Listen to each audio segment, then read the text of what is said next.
Hey, what is up guys? Welcome back to Affinity Publisher Beta tutorial. In this video, we will be going over the UI or user interface of the software.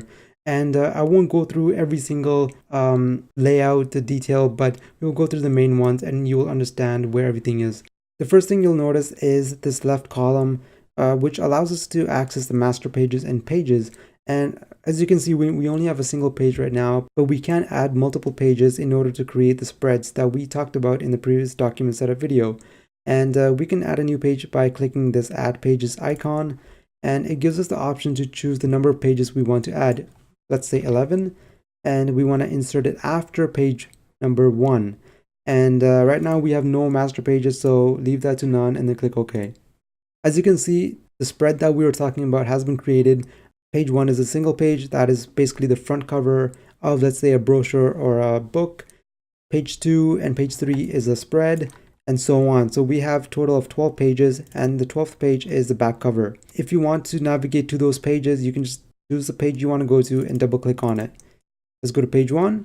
On the right side, we have some more panels that we can use to edit our document and our design. So the first one is color, swatches, and then stroke. If you go below, we have layers, character, paragraph, text styles.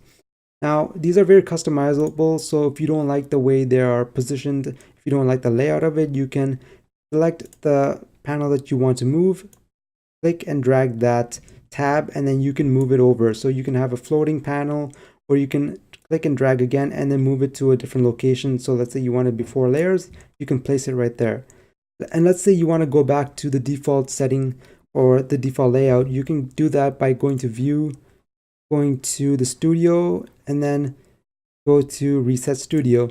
Basically, this will take you back to the default settings and layout that Affinity Publisher came with. Let's say you want to add or view more panels that are not seen in this layout. You can go to the top menu, view, and then go to the studio and add more panels to your layout. So let's say we want to add symbols. You can click symbols, and then a new tab or a new panel will be available for access. And again, you can click and drag the tab and move it over to wherever you like. On the very left side of the layout, we have the toolbar, and we will go through individual tools in different videos so that you understand them better.